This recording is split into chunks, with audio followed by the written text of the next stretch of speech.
আসসালামু আলাইকুম।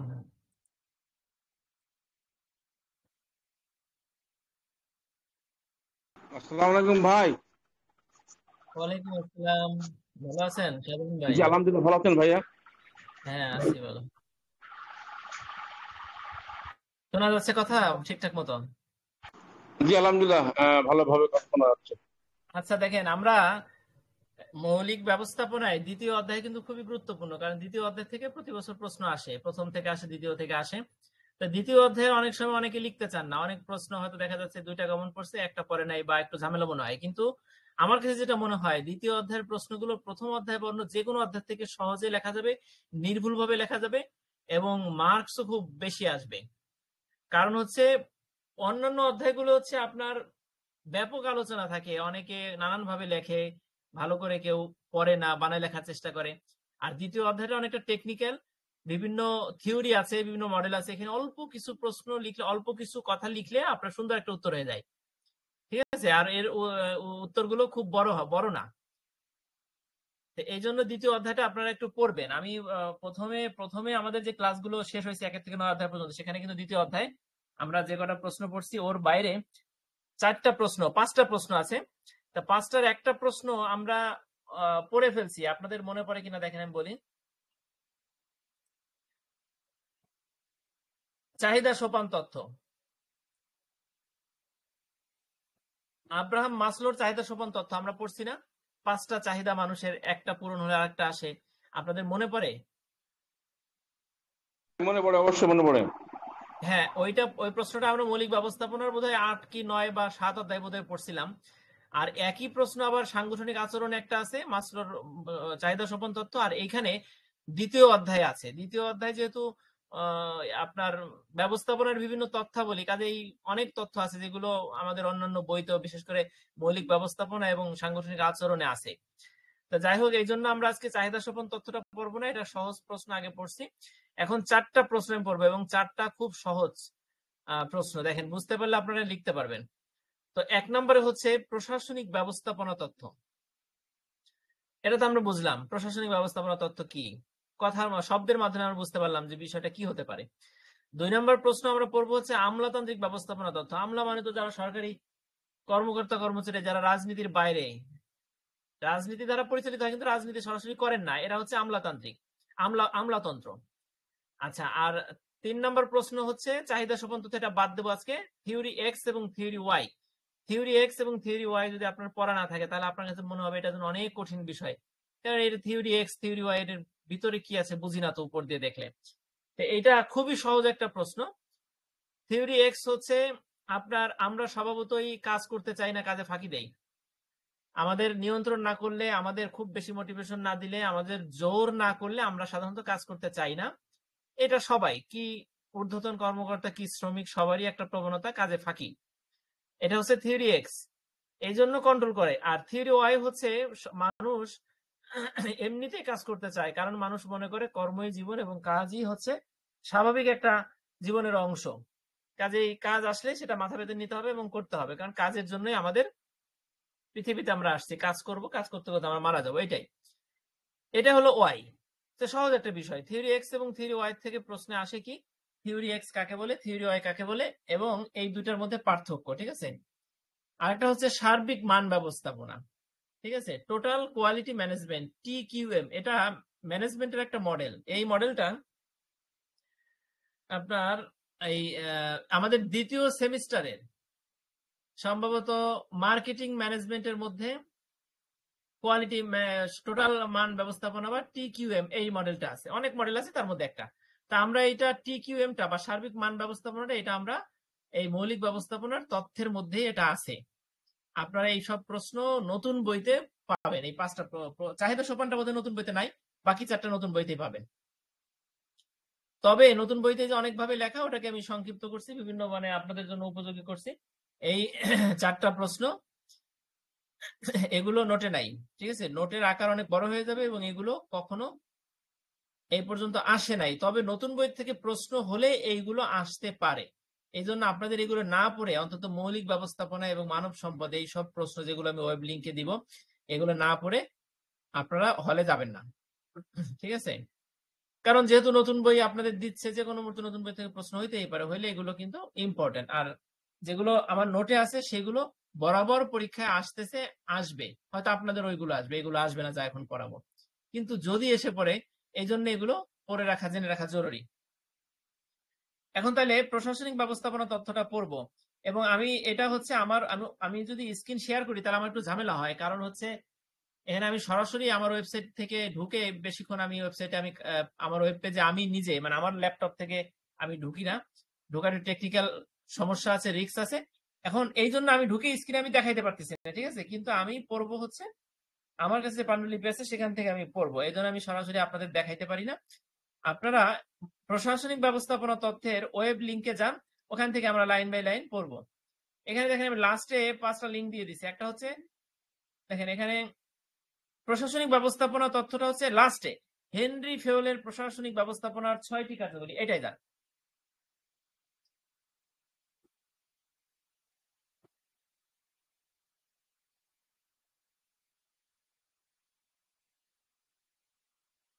আচ্ছা ঠিক আছে, তা আপনারা সবাই দেখতে পাচ্ছেন, তাহলে আমি শুরু করি। মনোযোগ দিবেন প্রশ্নগুলো। আপনার প্রত্যেকটা প্রশ্ন পড়ার সময় দেখেন হেনরি ফেওলের একটা চিত্র আছে, ব্যবস্থাপনা বিশারদ। দেখেন আমরা এই প্রশ্নের বা যে কোনো প্রশ্নের কাঠামোটা কি, বইতে বা নোটে বা আপনি হ্যান্ড নোট তৈরি করলে যেটাই করেন না কেন, আপনার কাঠামোটা কি, সেই কাঠামোটা যদি আপনি মাথায় রাখতে পারেন তাহলে পরীক্ষায় সেই কাঠামো অনুযায়ী আপনার খুব দ্রুত হাত এগোবে। এই জন্য আপনি খেয়াল রাখেন, প্রথমে ব্যবস্থাপনা তথ্য, প্রশাসনিক ব্যবস্থাপনা, এটার একটা সংজ্ঞা দিবেন, প্রথম প্যারা। দ্বিতীয় প্যারায় দেখেন একটা ছক যদি আপনি এঁকে ফেলেন তাহলে ডিটেলস বিবরণ আপনার যা লাগবে না। হেনরি ফেলের প্রশাসনিক ব্যবস্থাপনা 6টি কার্যাবলীর বিবরণ। একটা হচ্ছে কারিগরি কার্যাবলী, বাণিজ্যিক কার্যাবলী, আর্থিক কার্যাবলী, নিরাপত্তা কার্যাবলী, হিসাব রক্ষণ কার্যাবলী, ব্যবস্থাপকীয় কার্যাবলী। ঠিক আছে, পাচ্ছেন আপনারা? আপনি পড়াতে থাকেন, ইনশাল্লাহ আমরা বুঝে নিতে চাবো। আচ্ছা আচ্ছা, ওকে, থ্যাংক ইউ।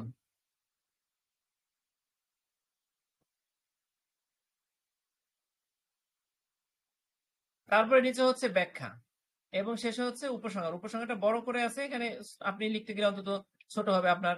এবার আমরা পড়ি, দেখেন প্রশাসনিক ব্যবস্থাপনা। প্রশাসনিক ব্যবস্থাপনা তথ্য বা অ্যাডমিনিস্ট্রেটিভ ম্যানেজমেন্ট থিওরি হলো ব্যবস্থাপনার একটি শাখা যা সংগঠনের কার্যাবলী সুচারুরূপে পরিচালনা ও সমন্বয় করার উপর গুরুত্ব দেয়। প্রথম বাক্যটা আমরা বুঝলাম। এরপরে প্রথমে প্রশাসনিক তথ্য কি সেটা একটা বাক্য লিখে আপনি দ্বিতীয় বাক্য অবশ্যই লিখবেন, এই তথ্যটি হেনরি ফেওল উপস্থাপন করেন। একবারে যা আছে তাই লিখতে পারবেন যদি চিন্তা করেন কোন বাক্যে কি বলছেন। তৃতীয় বাক্যে হেনরি ফেওল যেহেতু উপস্থাপন করেন, এবার হেনরি ফেওল কি বলছেন তাই লিখবেন। তিনি বলেছেন ব্যবস্থাপনা একটি সার্বজনীন জ্ঞান, মানে সার্বজনীন শব্দ মানে আমরা বুঝতে পারলাম, যা সকল সংগঠন, দেশের সংস্কৃতি এবং স্তরে প্রযোজ্য। হেনরি ফেওলের মতে ব্যবস্থাপনা হলো পরিকল্পনা, সংগঠন, আদেশ প্রদান, সমন্বয় সাধন এবং নিয়ন্ত্রণ এর মাধ্যমে কার্যকরী সংগঠন এবং ফলপ্রসূ কার্য সম্পাদনের প্রক্রিয়া। এই 4টা বাক্য একবারে ইজি, আমি বলে দেই কোন বাক্যে কি আছে। প্রথমে প্রশাসনিক ব্যবস্থাপনা তথ্য কি একটা বাক্যে লিখবেন, দ্বিতীয় বাক্যে হচ্ছে হেনরি ফেওল এই তথ্য দিয়েছেন সেটা লিখবেন, তৃতীয় বাক্যে লিখবেন হেনরি ফেওল বলেছেন ব্যবস্থাপনা একটি সার্বজনীন জ্ঞান। সার্বজনীন মানে তো সবার জন্য প্রযোজ্য, তার মানে এটা সকল সংগঠন, দেশ, সংস্কৃতি, স্তর, 4টা শব্দ লিখবেন, সংগঠন, দেশ, সংস্কৃতি, স্তরে প্রযোজ্য। এরপরে হেনরি ফেওল আর একটা কথা বলবেন হেনরি ফেওলের, সেই কথাটা কি 5টা শব্দ। একটা হচ্ছে কি পরিকল্পনা, সংগঠন, নেতৃত্ব, সমন্বয় সাধন, নিয়ন্ত্রণ। এই 5টা শব্দ আপনার কিন্তু মুখস্থ থাকবে, কারণ ব্যবস্থাপনা কাকে বলে সেই সংজ্ঞায় কিন্তু এই শেষের বাক্যটা। হেনরি ফেওলের মতে ব্যবস্থাপনা হলো পরিকল্পনা, সংগঠন, নেতৃত্ব, নিয়ন্ত্রণ, সমন্বয় এর মাধ্যমে কার্যকরী সংগঠন এবং ফলপ্রসূ কার্য সম্পাদনের প্রক্রিয়া। ঠিক আছে, এই ভূমিকাটা আপনারা দিবেন। দেবার পরে হেনরি ফেওলের প্রশাসনিক ব্যবস্থাপনার 6টি কার্যাবলী, যদি ছক আঁকতে না পারেন 1 2 3 4 5 6 করে 6টা লিখবেন। তো ছক আঁকলে লাভ কি, কারণ আপনি যখন একটা ছোট্ট কয়েকটা শব্দ দিয়ে একটা প্যারাগ্রাফ বানাবেন তখন সেটা অংশ দেখতে খারাপ দেখা যায়, এই জন্য ছক এঁকে নিলে ওটা ভালো হয়। আবার ছক আঁকতে না চাইলে আপনি লিখবেন এমনি ভাবে। কারিগরি কার্যাবলী কি দেখেন, কারিগরি কার্যাবলী হচ্ছে দেখেন উৎপাদন, ম্যানুফ্যাকচারিং এবং সংযোজন। কারিগরি কার্যাবলী মানে মেশিনারিজের মাধ্যমে যে কার্যাবলীটা সম্পাদন হবে, অবশ্যই উৎপাদনে মেশিন লাগবে বা টেকনিক্যালি করা লাগবে, সেটা হচ্ছে কারিগরি কার্যাবলী। কারিগরি কার্যাবলীর মধ্যে 3টা জিনিস, 3টা শব্দ আপনি মনে রাখবেন। একটা হচ্ছে উৎপাদন, ম্যানুফ্যাকচারিং সংযোজন। সংযোজন মানে কি? একটা নতুন কিছু অ্যাড করা, আপনার কাঁচামালের সাথে নতুন আরেকটা কাঁচামাল অ্যাড করে আপনি একটা প্রোডাক্ট তৈরি করে ফেললেন, বা 2-3টা কাঁচামাল অ্যাড করে সংযোজন করে একটা প্রোডাক্ট তৈরি করে ফেললেন, ঠিক আছে? আর ম্যানুফ্যাকচারিংটা কি? এখানে আপনি যন্ত্রের সাহায্যে বা প্রযুক্তির সাহায্যে যদি কাঁচামালকে পণ্যে রূপান্তর করেন, তখন তাকে বলা হয় ম্যানুফ্যাকচারিং। আর উৎপাদন, ম্যানুফ্যাকচারিংটাও একটা উৎপাদন, তবে উৎপাদনটা আপনার কাঁচামাল এবং প্রযুক্তির ব্যবহার না করেও উৎপাদনটা হতে পারে, হাত দিয়েও হতে পারে, ঠিক আছে? বা দেখা যাচ্ছে যে আপনি মাটির থেকে আলু উঠাইছেন, ওটা উৎপাদন, আলুটা উঠালেন, ওটা একটা উৎপাদন, ঠিক আছে? বা একটা ইট উঠালেন, ইট উঠায় সরাইলেন, ওটা উৎপাদন। তাই উৎপাদন, ম্যানুফ্যাকচারিং এবং সংযোজন, 3টা শব্দ আপনাকে বুঝতে হবে এবং মনে রাখতে হবে। এরপরে বাণিজ্যিক কার্যাবলীটা কি দেখেন, বিক্রয়, ক্রয় এবং বিপণন, 3টা শব্দ আপনি মনে রাখলে একটা বাক্য কোনো তৈরি। কোনো ভিডিও দেখা যাচ্ছে না, যে শুধু অডিও। এটা কি অডিও ক্লাস হচ্ছে? না, এটা জি, এখন অডিও ক্লাস বলতে কি, আমরা যে ক্লাসগুলো করতেছি এখন বিশেষ ক্লাস, এই প্রশ্নগুলো আমাদের নোটে আমরা রাখি নাই, ঠিক আছে? এই প্রশ্নগুলো হচ্ছে আমাদের ওয়েবসাইটে আছে, আমরা লিংক দিয়ে দিচ্ছি টেলিগ্রামে। ওই লিংক থেকে ও, সবাই ওখানে ঢুকে দেখতেছেন, ঠিক আছে? আপনি বোধহয় টেলিগ্রামে মেসেজ দেখলে দেখতে পারবেন, লাস্ট মেসেজে আছে, আচ্ছা আচ্ছা, ঠিক থ্যাংক ইউ। আছে?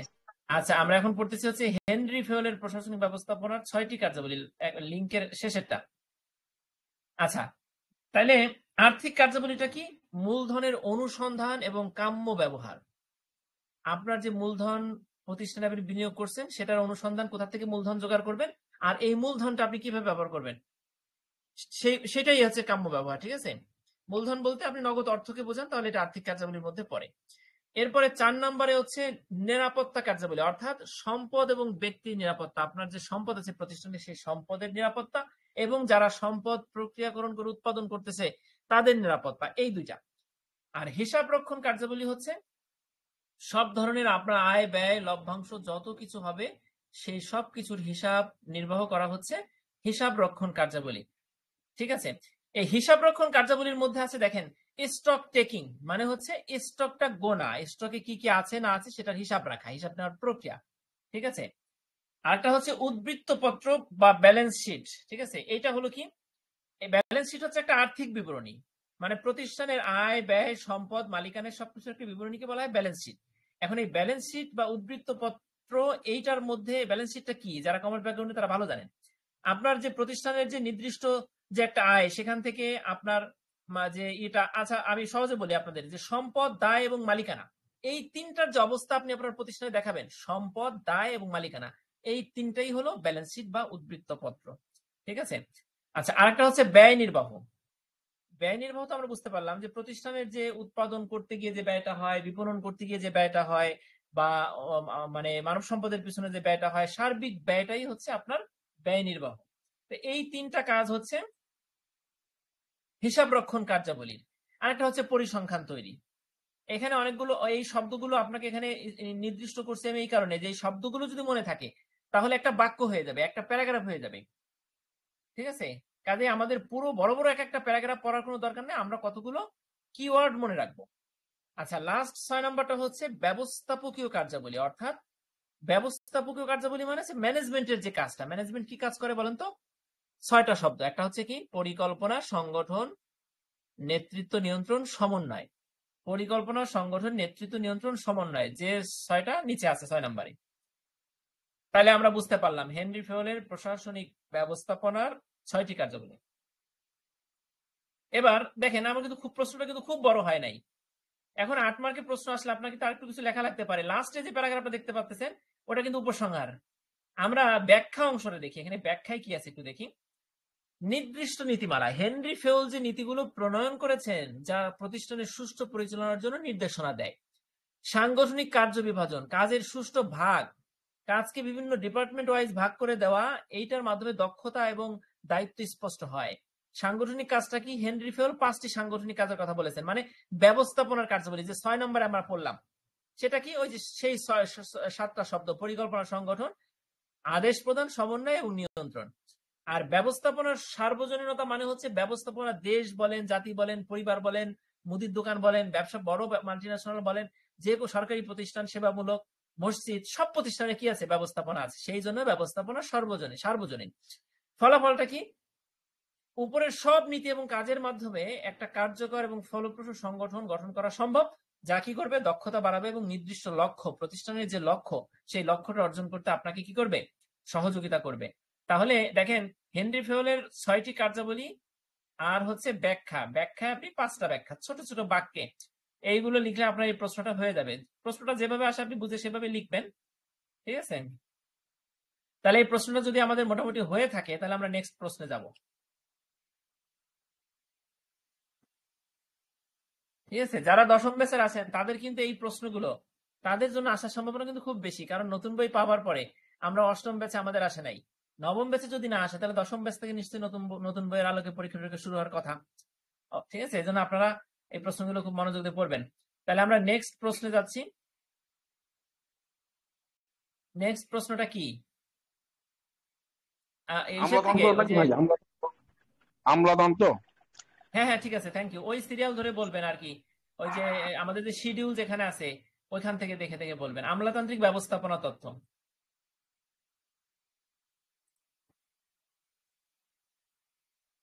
আচ্ছা, আমলাতন্ত্র বলতে তো আমরা বুঝেই ফেলছি কি। আমলাতান্ত্রিক ব্যবস্থাপনা মানে সরকারি প্রশাসনের যারা কর্মকর্তা কর্মচারী আছেন এবং তাদের যে ম্যানেজমেন্টটা, সেইটা সম্পর্কে এখানে আলোচনা হবে। ঠিক আছে, এখানে কিন্তু অন্য কোনো সামাজিক সংগঠন বা রাজনৈতিক সংগঠন, ধর্মীয় সংগঠনের কথা বলা হবে না। আমলাতান্ত্রিক ব্যবস্থাপনার জনক, আপনারা ওই লিঙ্কে গেছেন, আপনারা দেখেন, এটা হচ্ছে লিঙ্কের শেষের প্রশ্নটা আমরা একটু আগে পড়ছি, এটা হচ্ছে তার আগেরটা, হেনরি ফেওলের উপরেরটা। দেখেন, প্রথমে আমরা এই প্রশ্নের কাঠামোটা একটু দেখি, কাঠামোটা কি। আমলাতান্ত্রিক ব্যবস্থাপনা তথ্য কি? প্রথম প্যারাগ্রাফের মধ্যে আপনি যদি সংজ্ঞা দেন, তাহলে আপনার ভূমিকা লিখতে হবে না, ওইটাই ভূমিকা, ওইটাই সংজ্ঞা। আচ্ছা, এরপরে হচ্ছে আমলাতান্ত্রিক ব্যবস্থাপনা তথ্যের নীতি, 6টা নীতির কথা বলা আছে, ছকে আছে, আপনি ছক বাদ দিয়ে দাগ নাম্বার দিয়ে লিখবেন। এরপরে উপসংহার, শেষ। এই প্রশ্ন কিন্তু বেশি কিছু নাই। আমলাতান্ত্রিক ব্যবস্থাপনা তথ্য কাকে বলে, 6টা নীতি আর উপসংহার, ছোট্ট করে আমরা পড়ি, দেখেন। আমলাতান্ত্রিক ব্যবস্থাপনা তত্ত্ব বা বিউরোক্রেটিক ম্যানেজমেন্ট থিওরি হলো একটি প্রশাসনিক তত্ত্ব, সবই তো প্রশাসনিক তত্ত্ব, যা জার্মান সমাজবিজ্ঞানী ম্যাক্স ওয়েবার প্রদান করেন। আমরা প্রথম বাক্যে 2টা কথা বলছি, একটা হচ্ছে আমলাতান্ত্রিক ব্যবস্থাপনা তত্ত্ব একটা প্রশাসনিক তত্ত্ব, দ্বিতীয় কথায় বলছি এটা জার্মান সমাজবিজ্ঞানী ম্যাক্স ওয়েবার প্রদান করেন। এই তথ্যের মূল বক্তব্য হলো, মূল বক্তব্যটা কি দেখেন, কোন সংগঠন বা প্রতিষ্ঠান পরিচালনার জন্য সুনির্দিষ্ট নিয়ম নীতি, কাঠামো, কার্য পদ্ধতির প্রয়োজন। আবার পড়ি, দেখেন, এই তথ্যের মূল বক্তব্য হলো কোন প্রতিষ্ঠান বা সংগঠন পরিচালনার জন্য সুনির্দিষ্ট নিয়ম নীতি, কাঠামো এবং কার্য পদ্ধতির প্রয়োজন, যা ব্যক্তিগত পছন্দ বা ইচ্ছার বাইরে, ভালো করে বুঝছেন, ব্যক্তিগত পছন্দ বা ইচ্ছার বাইরে যুক্তি ও বিধিবিধানের ভিত্তিতে পরিচালিত হয়। বড় বাক্য, যদি ভেঙে ভেঙে পড়ি তাহলে অক্ষরে অক্ষরে মিলে আপনার মুখস্থ হয়ে গেল। মুখস্থ শব্দটা উঠে গেছে, কিন্তু আমরা এমন ভাবে বুঝে বুঝে পড়বো যে আমাদের সত্যি মুখস্থ হয়ে যাবে। বুঝতে পারছেন? আচ্ছা, দেখেন, এটি একটি প্রণালীবদ্ধ শৃঙ্খলাবদ্ধ নিয়ম ভিত্তিক পদ্ধতি। মানে কি, আমরা তো জানি যে আমলাতন্ত্রের যে নিয়ম নীতি সেগুলো প্রণালীবদ্ধ শৃঙ্খলাবদ্ধ নিয়ম ভিত্তিক, মানে নিয়মের বাইরে, শৃঙ্খলার বাইরে, একটা প্রণালীর বাইরে তাদের চলা যায় না, যার মাধ্যমে সংগঠনের স্থায়িত্ব এবং কার্যকারিতা নিশ্চিত হয়। ঠিক আছে, আমলাতান্ত্রিক ব্যবস্থা তত্ত্ব কি আমরা পড়লাম। এবার দেখেন 6টি নীতি আছে। 1 নাম্বার কি, শ্রম বিশেষায়ন। আমলাতান্ত্রিক ব্যবস্থাপনা নীতিতে শ্রম বিশেষায়ন হয়, মানে এক একজনের ডেস্ক নির্দিষ্ট থাকে, সে আজীবনকাল ওই কাজ করে। যদিও এখন চেঞ্জ হচ্ছে, এখন উন্নয়ন প্রশাসনের ধ্যান ধারণা পরিবর্তন হচ্ছে, সেটা আলাদা। তবে সাধারণত এখনো আমলাতন্ত্রে কি আছে, শ্রম বিশেষায়ন হয়। মানে বুঝতেই পারলাম আমরা এটার মানে কি, প্রতিটি কর্মী নির্দিষ্ট কাজ এবং দায়িত্ব স্পষ্টভাবে নির্ধারিত থাকবে, এর মাধ্যমে তারা ওই কাজে খুব দক্ষ হয়ে উঠবে এবং ওই কাজই তারা শেষ পর্যন্ত করবে। আনুষ্ঠানিক বিধি এবং কার্য পদ্ধতি, দেখেন, প্রতিষ্ঠানে কাজ করার জন্য নির্দিষ্ট নিয়ম এবং পদ্ধতি থাকবে, যা সবাইকে মেনে চলতে হবে। বুঝতে পারছেন? 3 নম্বরে হচ্ছে নৈর্ব্যক্তিকতা। মানে কি, ব্যক্তি নিরপেক্ষ অবস্থা বা ব্যক্তিগত প্রভাব মুক্ত অবস্থা, এটা অবস্থাটাকেই বলা হয় নৈর্ব্যক্তিকতা। ঠিক আছে, সব কর্মচারীর প্রতি সমান আচরণ করা হবে, ব্যক্তিগত অনুভূতি বা সম্পর্কের ভিত্তিতে নয়। মানে অফিসে সবাই কিন্তু যার যার পদবি অনুযায়ী, ক্ষমতা অনুযায়ী সবাই সমান, সেখানে কিন্তু কোনো কেউ স্বজনপ্রীতি করবে না। ঠিক আছে, কোনো ঊর্ধ্বতন কর্মকর্তা অধস্তনের প্রতি কোনো প্রকার মানে ব্যক্তিগত পক্ষপাতমূলক আচরণ করবে না। এটাই 3 নাম্বার পয়েন্টের মূল কথা। 4 নম্বরে আছে সুনির্দিষ্ট কর্তৃত্বের সোপান। 4 নম্বরে কি আছে? 4 নম্বরে আছে কি দেখেন, সুনির্দিষ্ট কর্তৃত্বের সোপান। কর্তৃপক্ষের স্তরগুলো স্পষ্ট ও সংজ্ঞায়িত থাকবে। কর্তৃপক্ষের স্তরগুলো কেমন থাকবে? স্পষ্ট ও সংজ্ঞায়িত থাকবে, যার মাধ্যমে প্রশাসনিক কার্যক্রম সুষ্ঠুভাবে পরিচালিত হবে। সুনির্দিষ্ট কর্তৃত্বের সোপানটা কি আমরা বুঝতে পারলাম। কর্তৃত্বের সোপান মানে তো বুঝলাম ঊর্ধ্বতন অধস্তন কর্মকর্তাদের যে সোপানটা, সিঁড়িটা, ঠিক আছে, যেটা দেখা যাচ্ছে আপনার ঊর্ধ্বতন কর্মকর্তার কথা অনুযায়ী আপনি চলেন, সে আপনাকে নির্দেশনা দেন, আপনি আবার আপনার নিচের কর্মকর্তাকে নির্দেশনা দেন, এইভাবে চলে। মেধাভিত্তিক উন্নতি এবং পদোন্নতি মানে আমলাতন্ত্রে কিন্তু এমনিতেই নেতার পছন্দ হয়েছে তাই আপনাকে পদোন্নতি দিচ্ছে তা কিন্তু না। মেধাভিত্তিক এবং পদোন্নতি ভিত্তিক বিষয়টা মানে পদোন্নতির ক্ষেত্রে এই বিষয়গুলো ফলো করা হয়, যেখানে ব্যক্তিগত প্রভাব থাকেই না। 6 নম্বর কি আছে দেখেন, রাজনৈতিক নিরপেক্ষতা। কর্মচারীদের রাজনৈতিক অংশগ্রহণ বা সংশ্লিষ্টতা থাকবে না, যাতে প্রতিষ্ঠান সম্পূর্ণ নিরপেক্ষ এবং কার্যকর থাকে। তাহলে 6টা আছে, আমরা 6টা কি কি আবার একটু পড়ি দেখেন। শ্রম বিশেষায়ন, আনুষ্ঠানিক বিধি, নৈর্ব্যক্তিকতা, সুনির্দিষ্ট কর্তৃত্বের সোপান, মেধাভিত্তিক পদোন্নতি, রাজনৈতিক নিরপেক্ষতা। এই 6টা কিন্তু আমরা একবারে মুখস্থ এখনই হয়ে গেছে বলতে পারেন সবার, কারণ আমরা সবাই এই 6টার সাথে পরিচিত। উপসংহার কি আছে? ম্যাক্স ওয়েবারের আমলাতান্ত্রিক ব্যবস্থাপনা তথা একটি সুশৃঙ্খল নিয়ম কানুন ভিত্তিক প্রশাসনিক কাঠামো গড়ে তোলে, যা প্রতিষ্ঠানের কার্যকারিতা এবং স্থায়িত্ব নিশ্চিত করে। ঠিক আছে, এই তথ্য কি হয় দেখেন, অনুসরণ করলে সংস্থাগুলো যুক্তির ভিত্তিতে পরিচালিত হবে, যা দীর্ঘমেয়াদী প্রতিষ্ঠানের সাফল্য ডেকে আনবে। ঠিক আছে, আমরা বুঝতে পারলাম। আচ্ছা, থ্যাংক ইউ নাসরিন সুলতানা, রাকিবুল ইসলাম আমাদের সাথে নতুন জয়েন হয়েছেন। আচ্ছা, এরপরে আমরা নেক্সট প্রশ্নে চলে যাই। দেখেন, চাহিদা সোপান তথ্য, এটা কিন্তু অলরেডি আমরা পড়ছি আমাদের এই মৌলিক ব্যবস্থাপনার মধ্যে, আমরা 2-3 দিন আগে বোধহয় পড়ছি এটা। আর একই প্রশ্ন সাংগঠনিক আচরণে আছে, এটা আমরা পারি। এরপরের প্রশ্ন হচ্ছে থিওরি এক্স এবং থিওরি ওয়াই। দেখেন, আপনারা থিওরি এক্স এবং থিওরি ওয়াই তে যান।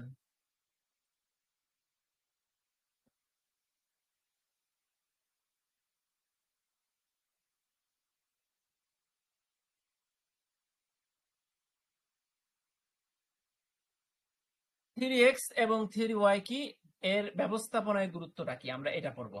দেখেন, ব্যবস্থাপনায় গুরুত্ব, এটা আপনি লিখবেন এখানে থিওরি এক্স এবং ওয়াই কাকে বলে এবং এর পার্থক্য, এই দুটো ইম্পর্টেন্ট জিনিস উল্লেখ করা হয়েছে।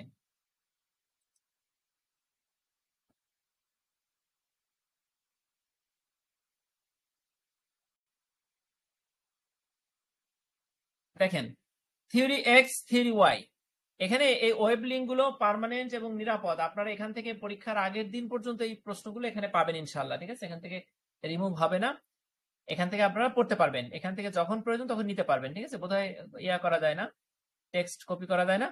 আপনারা এখান থেকে স্ক্রিনশট দিলে অনেক সময় মোবাইলে হারাই যায়, মোবাইলে থাকে না, ছবির ভিড়ে পাবেন না আপনি খুঁজে। আপনি লিঙ্কটা জাস্ট কপি করে রাখেন, এখান থেকে যখন ইচ্ছা তখন দেখে নিতে পারবেন।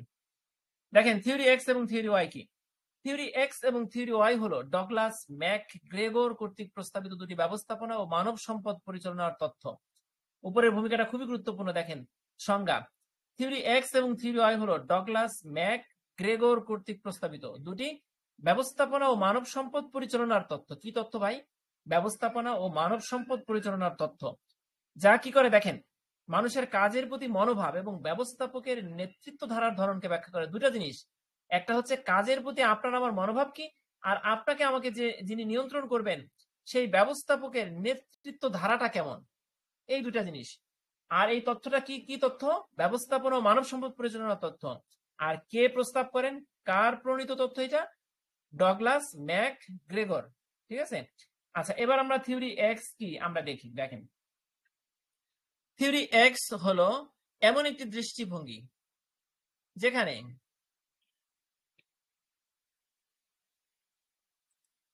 থিওরি এক্স হলো এমন একটি দৃষ্টিভঙ্গি যেখানে ধরা হয় মানুষ সাধারণত কাজ করতে অপছন্দ করে, কাজ এড়িয়ে যেতে চায়। এই তথ্য অনুযায়ী মানুষ দায়িত্ব নিতে আগ্রহী নয়, অলস, নিয়ন্ত্রণ ছাড়া মানুষ কাজ করে না। আর এই কারণে কি দরকার? কঠোর নিয়ন্ত্রণ দরকার, তত্ত্বাবধান দরকার, সাজানো নিয়ম কানুন দরকার, যাতে আপনি ওই নিয়মের বাইরে যেতে না পারেন। আর কি বলছে দেখেন, এটি মানুষের প্রতি নেতিবাচক। লাস্টের বাক্যটা আপনি দিবেন, এখানে যা আছে সবই দিবেন, লাস্টের বাক্যটা দিবেন, এটি মানুষের প্রতি নেতিবাচক বা সন্দেহপূর্ণ মনোভাব প্রকাশ করে। আপনি কাজ করবেন না, ফাঁকি দিবেন, এটা ধরেই নিব আপনি ফাঁকিবাজ। এটাই মানুষের প্রতি আপনার প্রতি নেতিবাচক বা সন্দেহপূর্ণ মনোভাব প্রকাশ করে থিওরি এক্সটা, এই জন্য এটাকে অনেকে নেগেটিভ থিওরি হিসেবে মনে করেন। থিওরি ওয়াইটা কি দেখেন, থিওরি ওয়াই হলো মানুষ কাজের প্রতি ইতিবাচক দৃষ্টিভঙ্গি, মানুষের কাজের প্রতি। এই তথ্য অনুযায়ী মানুষ কাজকে জীবনের স্বাভাবিক এবং আনন্দদায়ক অংশ হিসেবে দেখে। তারা স্বতঃস্ফূর্তভাবে দায়িত্ব নিতে চায়, সৃজনশীল এবং উদ্ভাবনী মানুষ। এখানে এটা গেল মূল কথা গেল। এবার নিচের অংশটা কি দেখেন, এখানে ব্যবস্থাপক কর্মীদের স্বাধীনতা দিয়ে উৎসাহিত এবং ক্ষমতায়িত করেন যাতে তারা তাদের পূর্ণ সমর্থন নিয়ে কাজ করতে পারে। আমরা উপরে থিওরি এক্স এ পড়ছিলাম কি, এটি মানুষের প্রতি নেতিবাচক এবং সন্দেহপূর্ণ মনোভাব দেখায়। আর থিওরি ওয়াই তে লাস্ট বাক্যটা হচ্ছে এটা এমন একটা তথ্য, এখানে ব্যবস্থাপক শুধুমাত্র মোটিভেশন দিয়ে, তাদেরকে কিছুটা ক্ষমতা, সৃজনশীলতা প্রকাশের ক্ষমতা দিয়ে তাদেরকে সাপোর্ট দিয়ে যান, ঠিক আছে। আর মানুষ নিজের ইচ্ছায় কাজ করে, কারণ মানুষ সৃজনশীল, উদ্ভাবনী ক্ষমতা আছে, উদ্যম আছে, মানুষের আনন্দের সাথে মানুষ স্বাভাবিকভাবে কাজ করে, এটা মনে করা হয়। তাহলে থিওরি এক্স এবং থিওরি ওয়াই কি আমরা পারলাম। এবার থিওরি এক্স এবং থিওরি ওয়াই এর মধ্যে পার্থক্য করব। দেখেন, প্রথমটা যদিও পার্থক্য হয় না, কারণ থিওরি এক্স এর প্রবর্তক ডগলাস ম্যাকগ্রেগর, থিওরি ওয়াই এর প্রবর্তক ডগলাস ম্যাকগ্রেগর, এটা আপনি কেটে দিতে পারেন। প্রথমে একটা কাজ করেন, প্রবর্তকের জায়গায় আপনি এই থিওরি এক্স এর সংজ্ঞা দিবেন, থিওরি ওয়াই এর সংজ্ঞা দিবেন, ঠিক আছে। 2 নম্বরে আছে দেখেন মানুষের কাজের প্রতি মনোভাব। মানুষ কাজ পছন্দ করে না, কাজ এড়িয়ে যায়। মানুষ কাজ পছন্দ করে, কাজ জীবনের স্বাভাবিক অংশ। বুঝলেন? দায়িত্ব গ্রহণ বিষয় দেখেন, মানুষ দায়িত্ব নিতে পছন্দ করে না, আর এই পাশে বলছি কি মানুষ স্বতঃস্ফূর্তভাবে দায়িত্ব নিতে আগ্রহী। খুব সহজ প্রশ্ন, তাই না? মানুষের প্রকৃতির মধ্যে কি আছে? মানুষ নিষ্ক্রিয়, বোকাশোকা এবং আত্মকেন্দ্রিক। আর এই পাশে থিওরি ওয়াইতে কি বলা হয়েছে? মানুষ স্বাভাবিকভাবে বুদ্ধিমান এবং উদ্ভাবনী। কাজের প্রতি মনোভাবের ক্ষেত্রে আপনি কি লিখবেন? মানুষ চালিত হতে পছন্দ করে, মানে আপনি আমাকে চালাবেন, কাজ করতে বলবেন, তারপরে করব। নিজের ইচ্ছায় কাজ কেউ করতে চায় না, এটা মনে করে। আর থিওরি ওয়াই মনে করে কি জানেন? মানুষ কাজের মাধ্যমে সৃজনশীল এবং চ্যালেঞ্জ গ্রহণ করে। আর এখানে নেতৃত্ব নিয়ন্ত্রণে কি আছে দেখেন, থিওরি এক্স কঠোর নিয়ন্ত্রণ এবং তত্ত্বাবধান প্রয়োজন, এই যে ম্যানেজমেন্টের কথা আসতেছে এখানে। আর এই পাশে থিওরি ওয়াইতে কঠোর নিয়ন্ত্রণের প্রয়োজন নেই, স্বাধীনতা এবং সৃজনশীলতাকে উৎসাহিত দিলেই হবে। আর এইখানে ব্যবস্থাপকের ভূমিকা কি? কঠোর নিয়ন্ত্রণকারী, নিয়মকানুন মেনে কাজ করানো। আর থিওরি ওয়াই কি? প্রেরণাদায়ক, কর্মীদের ক্ষমতায়ন এবং উৎসাহ প্রদান, ঠিক আছে। থিওরি এক্স মানুষের প্রতি নেতিবাচক দৃষ্টিভঙ্গি প্রকাশ করে, যেখানে মানুষকে নিয়ন্ত্রণ এবং তত্ত্বাবধান করা প্রয়োজন। আর থিওরি ওয়াই মানবকে সক্রিয়, সৃজনশীল এবং দায়িত্বশীল হিসেবে দেখে, যেখানে স্বাধীনতা এবং প্রেরণা দিয়ে কাজ করানো সম্ভব। ঠিক আছে, তাহলে আপনারা থিওরি এক্স এবং থিওরি ওয়াই পার্থক্য এবং সংজ্ঞা সবাই বুঝতে পারছেন?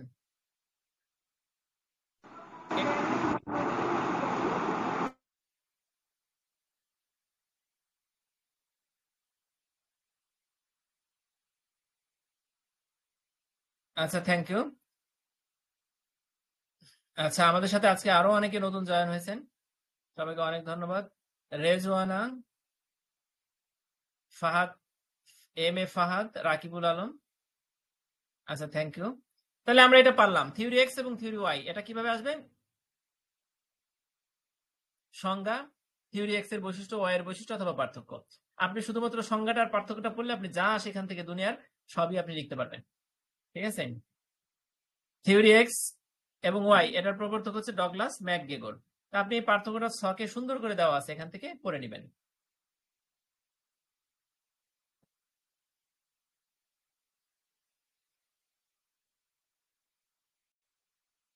ঠিক আছে, এরপরে নেক্সট প্রশ্নটা কি? আচ্ছা, আর একটা প্রশ্ন আছে আমাদের। 30 মিনিটের মধ্যে আমরা 3টা প্রশ্ন পড়ে ফেলছি, আর একটা প্রশ্ন আছে অধ্যায় আমাদের।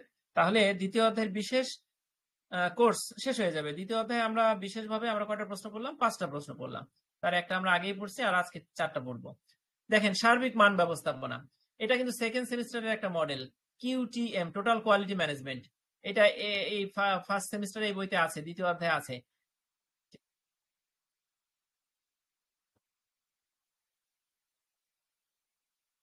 দেখেন, আপনারা কিউটিএম এ যান, sorry TQM, total quality management, TQM এটাই যান।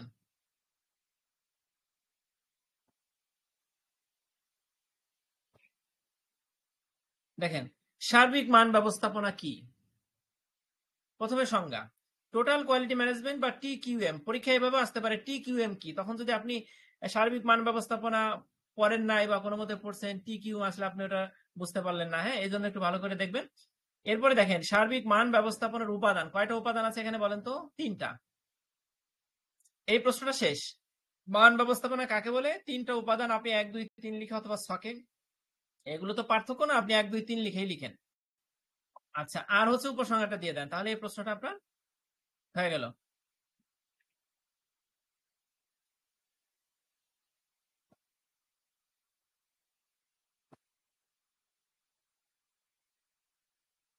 দেখেন, সার্বিক মান ব্যবস্থাপনা বা টোটাল কোয়ালিটি ম্যানেজমেন্ট বা টিকিউ হলো একটি ব্যবস্থাপনা দর্শন বা ব্যবস্থাপনা মডেল যা বিশ্বাস করে সংগঠনের প্রতিটি স্তরের সবাইকে যুক্ত করে, সংগঠনে, আমি ভেঙে ভেঙে পড়াই আপনাদের, সংগঠনের প্রতিটি স্তরের সবাইকে যুক্ত করে ধারাবাহিক উন্নয়ন ও সমন্বিত প্রচেষ্টার মাধ্যমে, আবার পড়ি দেখেন, টিকিউএম হলো একটি ব্যবস্থাপনা মডেল যা সংগঠনের প্রতিটি স্তরের সবাইকে যুক্ত করে কি করে দেখেন, ধারাবাহিক উন্নয়ন ও সমন্বিত প্রচেষ্টার মাধ্যমে পণ্য বা সেবা এই দুটার মান উন্নত করে ক্রেতার সন্তুষ্টি অর্জন করা সম্ভব।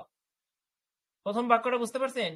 টিকিউএম এর সংজ্ঞা প্রথম বাক্য, আমি আবার পড়ি, মনোযোগ দিয়ে। টিকিউএম হলো একটি ব্যবস্থাপনা দর্শন যা বিশ্বাস করে সংগঠনের প্রতিটি স্তরে সবাইকে যুক্ত করে ধারাবাহিক উন্নয়ন ও সমন্বিত প্রচেষ্টার মাধ্যমে পণ্য বা সেবার মান উন্নয়ন করে ক্রেতার সন্তুষ্টি অর্জন করা সম্ভব। এর মূল লক্ষ্য হলো কি? প্রতিটি কর্ম প্রক্রিয়া ও পদ্ধতিতে ক্রমাগত উন্নয়ন সাধন করে, আবার পড়ি, এর মূল লক্ষ্য হলো প্রতিটি কর্ম প্রক্রিয়া ও পদ্ধতিতে ক্রমাগত উন্নয়ন সাধন করে কি কি করবেন দেখেন, ব্যয় কমাবেন, মান বাড়াবেন, বাজারে প্রতিযোগিতামূলক অবস্থান নিশ্চিত করবেন। ভেঙে ভেঙে আমরা পড়লাম, তাহলে যা আছে তাই লিখতে পারবো পরীক্ষা ইনশাল্লাহ। সার্বিক মান ব্যবস্থাপনার উপাদান দেখেন, তিনটা উপাদান। একটা হচ্ছে ক্রেতার সন্তুষ্টি, 2 নাম্বারটা কি? ধারাবাহিক উন্নয়ন, মানে আজকে উন্নয়ন করলে হবে না, ধারাবাহিকভাবে উন্নয়ন চলতে হবে, উন্নয়ন করতে হবে, ডে বাই ডে ডেভেলপ করতে হবে আপনাকে। কর্মচারীর জড়িতকরণ, মানে হচ্ছে প্রতিটা কাজে কর্মচারীদেরকে আপনি ইনভলভ করবেন, সিদ্ধান্ত গ্রহণ থেকে শুরু করে সব কাজে তাদের বাদ রেখে তাদের দিয়ে কাজ করাবেন না, তাহলে তারা কাজের উৎসাহ হারিয়ে ফেলবে। আমরা এবার প্রথম থেকে পড়ি, ক্রেতা সন্তুষ্টি পড়ি। দেখেন, ক্রেতাদের প্রত্যাশা এবং প্রয়োজন অনুযায়ী পণ্য সেবা তৈরি করা, তাদের প্রয়োজনটা বোঝা, মানসম্পন্ন পণ্য ডিজাইন করা, সঠিক মূল্য নির্ধারণ করা এবং সুবিধাজনকভাবে পণ্য হস্তান্তর করা। দেখেন তো, এখানে কিন্তু আপনার ভ্যালু অ্যাড, মানে আপনি আপনার প্রোডাক্টের, শুধু প্রোডাক্ট বিক্রি করবেন, 5 টাকার কলম বিক্রি করবেন তা না, ওই কলমটা আসলেই কি কাস্টমারের প্রত্যাশা পূরণ হবে কিনা, তার চাহিদা অনুযায়ী বানালেন কিনা, তার প্রয়োজনটা বুঝলেন কিনা, মানসম্মত করলেন কিনা, 5 টাকার মধ্যে রাখলেন কিনা, এবং ওই কলমটা সহজে আপনার পাশের দোকানে পাওয়া গেল কিনা বা স্কুলের কাছে পাওয়া গেল কিনা, এই পুরো যে প্রক্রিয়াটা, এটার মাধ্যমেই ক্রেতার সন্তুষ্টি হয়। মানে শুধু 5 টাকার কলম 2 টাকা রাখলে ক্রেতা সন্তুষ্ট না, অনেকগুলো বিষয় জড়িত। এর মাধ্যমে ক্রেতার পূর্ণ সন্তুষ্টি অর্জন করা সম্ভব। আপনি এখানে যা আছে তাই লিখবেন, এখানে বাদ দেওয়ার সুযোগ নাই। এরপর হচ্ছে ধারাবাহিক উন্নয়নটা দেখেন, পণ্য উৎপাদন এবং ব্যবসায়ের কার্য সম্পাদনের নিয়ম নীতি, প্রক্রিয়া, মানব সম্পদ, প্রযুক্তি ইত্যাদি নিয়মিত পর্যবেক্ষণ উন্নয়ন করা। কি কি? কার্য সম্পাদনের নিয়ম নীতি, কার্য সম্পাদনের প্রক্রিয়া, মানব সম্পদ ব্যবস্থাপনা এবং প্রযুক্তি, এই 4টাই তো মৌলিক বিষয়। এই 4টাকে নিয়মিত পর্যবেক্ষণ করবেন এবং উন্নয়ন করবেন। আর এগুলো করলে কি হবে দেখেন, অপচয় কমবে, সময় কমে আসবে, মান বাড়বে, আধুনিকায়ন সম্ভব হবে। ধারাবাহিক উন্নয়নটা বুঝতে পারলেন? ঠিক আছে, এরপরে দেখেন কর্মচারী জড়িতকরণ, সংস্থার প্রতিটি স্তরের কর্মচারীদের সিদ্ধান্ত গ্রহণ এবং কাজের প্রক্রিয়ায় সম্পৃক্ত করা, টিম গঠন, প্রশিক্ষণ, ক্ষমতায়ন, মান নিয়ন্ত্রণ সার্কেল, পারদর্শিতা মূল্যায়ন, কাজের স্বীকৃতি ও পুরস্কার ব্যবস্থা চালু করে কর্মচারীদের উদ্দীপ্ত ও প্রেষিত করা। এখানে অনেকগুলো কমা দিয়ে আছে, আপনার যে কটা মনে থাকে, বাক্য কিন্তু 2টা। তাহলে কর্মচারীদের আপনি কিভাবে জড়াবেন কাজে? তাদের পুরস্কার দিলেও তারা জড়িত হচ্ছে, এটার মাধ্যমে তাদেরকে কাজে ইনভলভ করা যায়, কাজের স্বীকৃতি দিয়ে করা যায়, তাদের কাজ মূল্যায়ন করে, মান নিয়ন্ত্রণের তাদের অন্তর্ভুক্ত করে, মান ঠিক আছে কিনা সে সার্কেল তৈরি করে, ক্ষমতায়ন করে, প্রশিক্ষণ দিয়ে একটা টিম গঠন করে, টিম ওয়ার্কের মাধ্যমে। তাহলে আমরা বুঝতে পারলাম উপসংহারে কি আছে দেখেন, সার্বিক মান ব্যবস্থাপনা সফলভাবে প্রতিষ্ঠিত হলে তা শুধু ক্রেতাদের সন্তুষ্টি অর্জন করে না, বুঝলেন? ক্রেতাদের সন্তুষ্টি অর্জন করবে না, সার্বিক মান ব্যবস্থাপনাটা শুধু করবে, কিন্তু শুধু করবে না, বরং কি করবে দেখেন, সংগঠনের উৎপাদন ক্ষমতা এবং বাজার প্রতিযোগিতায় টিকে থাকার ক্ষমতাকেও বাড়াবে। এই একটা বাক্য দিলেই তো উপসংহার হয়ে গেল না? এটি একটি সুসংগঠিত এবং সমন্বিত প্রক্রিয়া যা ধারাবাহিক উন্নয়ন, কর্মচারী সম্পৃক্তকরণ এবং ক্রেতা মনোযোগের মাধ্যমে সফলতা অর্জন করে। ঠিক আছে, এখানে নিচে কিন্তু আমরা সার্চ কি আছে, সার্চ কি আবার পরীক্ষায় লিখে দিয়েন না। আচ্ছা, উপসংহার পর্যন্ত কিন্তু শেষ। আচ্ছা, তাহলে আমরা কিন্তু আজকে দেখেন দ্বিতীয় অধ্যায়টা অনেকের কাছে কঠিন মনে হয়। স্বাভাবিক মনে হওয়াটা স্বাভাবিক, কারণ পাতা উল্টাইলে অনেক তথ্য, অনেক থিওরি, ভালো করে না পড়লে মনে হবে যে এগুলো মনে রাখা সম্ভব না, কিন্তু একেবারে অসম্ভব কিছু না। আপনাকে মনে রাখতে হবে থিওরি এক্স এবং থিওরি ওয়াই হচ্ছে ডগলাস ম্যাকগ্রেগর, ঠিক আছে। আচ্ছা, আর আমলাতান্ত্রিক তথ্যটা হচ্ছে ম্যাক্স ওয়েবার, আর হেনরি ফিওলের হচ্ছে প্রশাসনিক ব্যবস্থাপনা তথ্য। এই নামটিটা মুখস্থ করেন এবং একটু চিন্তা করে ভালো করে দেখে দেখে বুঝে বুঝে পড়লে এগুলো মনে থাকবে, ঠিক আছে, সুন্দরভাবে লিখে দিয়ে আসতে পারবেন ইনশাল্লাহ। তাইলে আমাদের আজকের দ্বিতীয় অধ্যায়ের বিশেষ ক্লাসের যা যা পড়ার তালিকায় ছিল, শিডিউলে ছিল, আমরা পড়লাম, ঠিক আছে। মোট হচ্ছে আমাদের 5টা প্রশ্ন পড়ার কথা, তার মধ্যে একটা প্রশ্ন আমরা আগেই পড়ে ফেলছি অন্য অধ্যায়ে। আর পড়লাম প্রশাসনিক ব্যবস্থাপনা তথ্য, আমলাতান্ত্রিক ব্যবস্থাপনা তথ্য, থিওরি এক্স ওয়াই, সার্বিক মান ব্যবস্থাপনা, ঠিক আছে। 4টা প্রশ্ন ইনশাআল্লাহ আপনাদের ভালোভাবে হবে। আমি ভেঙে চড়ে পড়ালাম, আর ভিডিও আছে মৌলিক ব্যবস্থাপনার 13টা ক্লাস আমরা মৌলিক ব্যবস্থাপনা শেষ করছি কিন্তু, ঠিক আছে। নবম ব্যাচ, দশম ব্যাচ সবার জন্য 13টা ক্লাস, আর বিশেষ ক্লাস হবে 9টা অধ্যায়ের জন্য 9টা ক্লাস। আর একটা ক্লাস হবে লাস্টে, সেটা হচ্ছে আর একটা অধ্যায় আপনাদের নতুন বইতে নাই, ঠিক আছে। সেটা হচ্ছে পদ মূল্যায়ন। পদ মূল্যায়ন থেকে আমাদের কিন্তু প্রশ্ন আসছে অষ্টম ব্যাচে, যদি নবম ব্যাচে আবার এসে পড়ে। এই জন্য পদ মূল্যায়ন অধ্যয়নটা একটু পড়লেন, মানে বিষয়টা হচ্ছে এত পড়া কিন্তু আপনাদের পড়তে হবে না। মাত্র 6টা অধ্যায় পড়লেই হয়ে যাচ্ছে, কিন্তু 6 সেট প্রশ্ন কমন পড়তেছে, কিন্তু প্রথম থেকে 6টা না। অনেক সময় প্রথম থেকে 6টার মধ্যে একটা বাদ থাকে, আসে না, ঠিক আছে। তবে কেন আমরা ক্লাসে 9টাই পড়লাম, কারণ আপনার জেনে রাখা দরকার, সব প্রশ্নগুলো সম্পর্কে আপনার আইডিয়া থাকবে। আপনার যদি কোনো সেট না পড়ে আপনি যাতে বানাই লিখতে পারেন, ঠিক আছে। ফুল 80 মার্কে অ্যান্সার করে আসতে হবে। আপনি যেভাবে ভালো লেখেন মন্দ লেখেন 80 মার্ক, যদি আপনি কম লেখেন তাহলে আপনার কিন্তু সম্ভাবনা কমে আসবে, ভালো রেজাল্ট বা ভালো পাস করার সম্ভাবনা কমে আসবে। এই জন্য আমরা সবই পড়ে ফেললাম। এর মধ্যে থেকে কোনটা কোনটা বেশি বেশি ইম্পর্টেন্ট, আপনাদের কোনটা কোনটা আসবে, সেগুলো আমরা লাস্টে পরীক্ষা এসে গেলে আমরা সেগুলো পড়বো, ঠিক আছে। ইনশাল্লাহ আপনাদের জন্য চূড়ান্ত সাজেশন আমি তৈরি করছি, এবং ওর থেকে ছোট সাজেশন যদি দরকার হয় সেটা ইনশাল্লাহ, সে ব্যাপারে চিন্তা ভাবনা আছে, সেটা ইনশাল্লাহ শেয়ার করা যাবে যদি বেঁচে থাকি।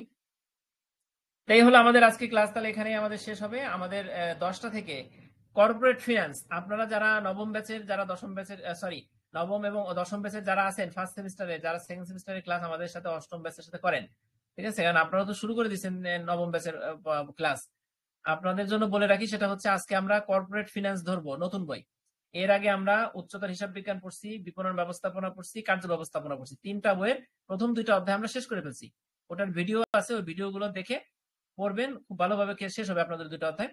আর হচ্ছে আজকে আমরা নতুন অধ্যায় যেহেতু শুরু করতেছি, আপনার প্রথম থেকে থাকেন, তাহলে এটার 2টা অধ্যায় শেষ হবে। তো ঠিক আছে, এই পর্যন্তই। 10টা ইনশাল্লাহ আবার সবার সাথে কথা হবে, দেখা হবে। তো ঠিক আছে। আসসালামু আলাইকুম ভাই। জি, ওয়ালাইকুম আসসালাম। আসসালামু আলাইকুম। ওয়ালাইকুম আসসালাম জি, শিবলি ভাই। আচ্ছা ঠিক আছে, সবাইকে অনেক ধন্যবাদ।